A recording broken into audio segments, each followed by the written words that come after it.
Football? Not if you follow Leviticus. They used to be made of pigskin. Stay with me. And it's not just the book of Leviticus, and it's not just the Old Testament. As we look through the Bible, we find a number of things that seem, at best, morally problematic. St. Paul says women must remain silent in the churches. Doesn't seem to me like good moral advice. The Bible suggests that those who divorce and remarry should be put to death. Why? Well, because the New Testament defines divorce as adultery. The Old Testament prescribes death for adultery. Again, this doesn't sound very good. The Bible suggests that slavery is morally acceptable. People don't believe me when I tell them this. I say, okay, I'll read to you. This is from Leviticus chapter 25, verses 44 to 46. You may buy male and female slaves from among the nations that are round about you. You may also buy from among the strangers who sojourn with you, and their families that are with you, who have been born in your land, and they may be your property. You may bequeath them to your sons after you, to inherit as a possession forever. Who says this according to the Bible? God says that according to the Bible. And yet we have a hard time imagining how an all-good, all-loving God could condone an institution like slavery. And it's not just the Old Testament either. St. Paul says in Ephesians, slaves, be obedient to your earthly masters, in fear and trembling, in singleness of heart, as you obey Christ. Again, you look at this and you say, well, what's a believer to do? One thing I think you could do is to say, maybe the Bible's wrong about certain things. This does not mean that God is wrong.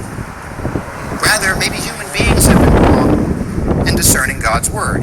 After all, we should not confuse complete faith in God with complete faith in our ability to discern God's voice. And in fact, any honest look at history should tell us that we should be wary of people who are too certain that they speak directly for God. But some people want to say, no, the Bible is God's word. The Bible is infallible. The Bible contains no error. And I say, the Bible contains no error. What are you going to do with those slavery passages? And you know what the people say to me? They say, John, you are pulling those passages out of context. You can't just take passages out of the Bible and quote them as if they mean the same thing today as they did for the people at the time. You can't just pull the passages out of context. Wait a second. If it's not okay to do that with the slavery passages, why is it okay to do that with the homosexuality passages? Because after all, the context surrounding same-sex relations was very different in biblical times than it is during our own day. And indeed, in the handful of places that the Bible talks about homosexuality, it's almost always in the context of a discussion of idolatry, because homosexuality was very much associated with certain pagan practices. If that's the kind of thing the biblical authors had in mind, if that's what they meant, then what they're talking about and what I'm talking about are very different things. And to use those passages that way would be to pull them out of context. Now, a few caveats and clarifications. First of all, I want to make it clear what I'm not saying here. I'm not saying, hey, the Bible's old, so forget about it, ignore it, just pick the parts you like. A lot of people do that on different sides of the debate. I don't think that's a very good way to proceed. Rather, I'm saying that if you're going to understand what the Bible means for us today, we have to understand that the biblical author's concerns and our concerns may be different, and that's relevant to our interpretation of the text. And the alternative to that is to commit ourselves to very strange views on women's roles, on slavery, and a host of other things. Second, having said that, I'm not convinced that any amount of context is going to help the slavery passages.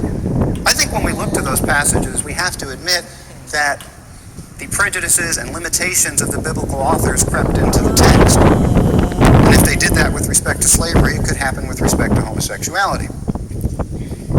Finally, it seems to me that in many cases, not all, but in many cases, the Bible is not really the root of the objection here. What often happens is people have an objection to homosexuality, maybe for reasons they don't quite fully understand, and then they use the Bible and bring it in to back that up. Why do I think this? Well, let me tell you a story. Many years ago, I was briefly a graduate student at Notre Dame, which, as you know, is a major Catholic university. And at Notre Dame, we were told by the administration that we could not have a gay and lesbian group on campus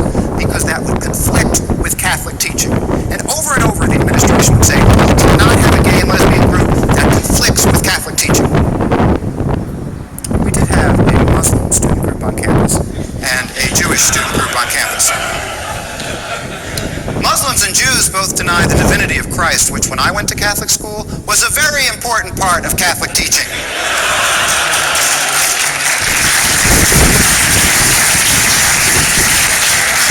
This wasn't really about Catholic teaching, I don't think, at least not in this. I think that, they had this objection and they pulled in Catholic teaching when it was convenient. So what is it really about? Well, we need to look to some of the non-religious or secular arguments against homosexuality, and we especially need to do that if we are genuinely committed to living in a society that embraces freedom of religion. So what are some of those non-religious arguments against homosexuality? Well, the second argument I'm going to look at tonight, the first non-religious argument, is the argument that homosexuality is wrong because it's not universalizable. That's not a word you get to use every day. What does that mean? I first heard this argument back in 92. I gave an early version of this lecture at St. John's University in New York, where I had previously done my undergraduate work. And there was a priest, Father Pryor, who wrote to the school paper. He was very upset that I had been invited to give this lecture, and he wrote this long letter to the school paper. And in his letter to the school paper, one of the things he said was, "Of course homosexuality is bad for society. If everyone were homosexual, there would be no society." And I call this the universalizability argument. If everyone were this way, if we universalize the activity, that would be bad, therefore the activity is bad. Now, I disagreed with a lot of what Father Pryor said in his letter, but I thought it was nice that he took the time to write to the school paper. And I said, you know what? I'm going to write to the school paper too. So I did. I wrote an open letter to Father Pryor.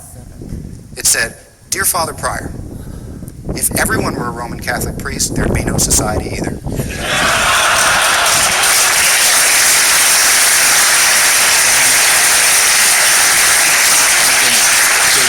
Sincerely, John Corvino. Now, what's the problem with this argument? A few problems. One, Father Pryor seems to assume that just because society needs some people to procreate, that everyone is obligated to procreate. But of course, that doesn't follow. And society needs some people to be doctors, doesn't mean everyone's obligated to be a doctor. Society needs some people to be sanitation workers, doesn't follow that everyone is obligated. And yeah, we need some people to procreate, but it doesn't follow that everyone is obligated, as Father Pryor surely recognized. People have pointed out to me, yeah, well, some Catholic priests actually do have children. Fine. The point is, the argument applies equally well to celibacy. But let's suppose we were to grant this premise that everyone is obligated to procreate. Even that would not be an argument against homosexuality. At best, it would be an argument against exclusive homosexuality. I mean, homosexuality doesn't prevent a person from procreating any more than your sitting here listening to this lecture prevents you from procreating. I mean, nobody's procreating right now, as far as I can tell. The lights are kind of bright. I can't really see to the back. But it's just a non-procreative activity. And so Father Pryor's argument would not apply to gay and lesbian people who had children through prior relationships or artificial insemination, or if we take procreation broadly, through adoption. So we need a better argument to cover those things.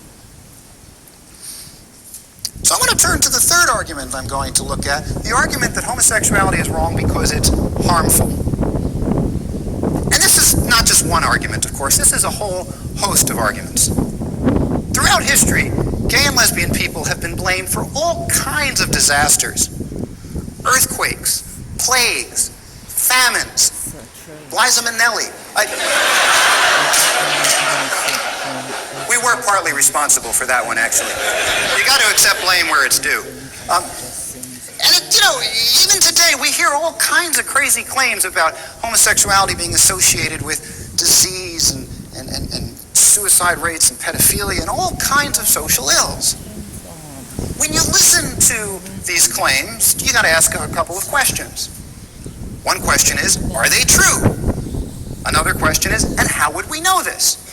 It seems one way we might know is by talking to gay and lesbian people, because we know something about our own lives. But a lot of people say, no, can't trust them, they're biased. Okay, so how do we find out about gay and lesbian people's lives? Well, we could look to statistics. But there's a problem with doing this, and it's not just the usual problem that, well, sometimes it seems like you can find a statistical study to back up any claim you want. There are better and worse statistical studies, to be sure. The problem is that in order to make any kind of accurate comparison between gay and lesbian people on the one hand and straight people on the other, you need some way of separating the two. How do we do this? We ask people, are you gay or straight? I mean, you can't just check behind people's ears, you gotta ask them. And in a society that stigmatizes homosexuality, some people are not comfortable answering that question, which makes it very difficult sometimes to get accurate samples for research on gay and lesbian people versus everyone else.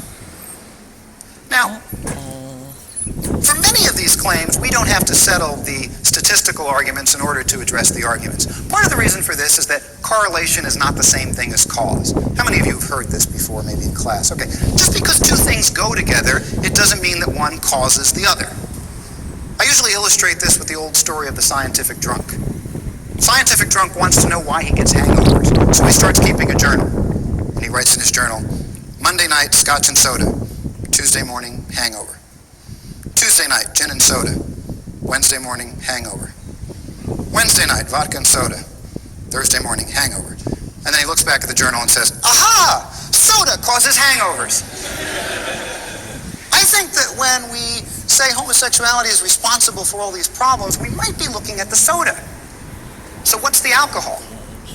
Well, at least part of the alcohol seems to be society's treatment of gay and lesbian people, which might make it stand to reason that life is more difficult if you're a gay or lesbian person, and you might be more likely to exhibit certain problems as a result of that. In fact, there's something here that I call the argument of the bully. Bully on the playground knocks down another kid, kid falls down and starts crying. Teacher says, why did you hit the kid? Bully says, I hit him because he's crying and that bothers me. Teacher says, but he's crying because you hit him. Bully says, yeah, and if he keeps crying, I'm going to hit him again. Now, what's the problem with the bully's argument? The bully tries to justify what he does on the grounds that he doesn't like the effect of what he does. Now imagine somebody like, oh, I don't know, Pat Robertson. Pat Robertson says, homosexual people lead miserable, unhappy lives, and I want to say, and why do you think that might be? Could it have anything to do with the kinds of things that you say about gay and lesbian people? Could it have anything to do with the kinds of positions you take? I mean, that might stand to reason that gay and lesbian people's lives are a little bit more difficult.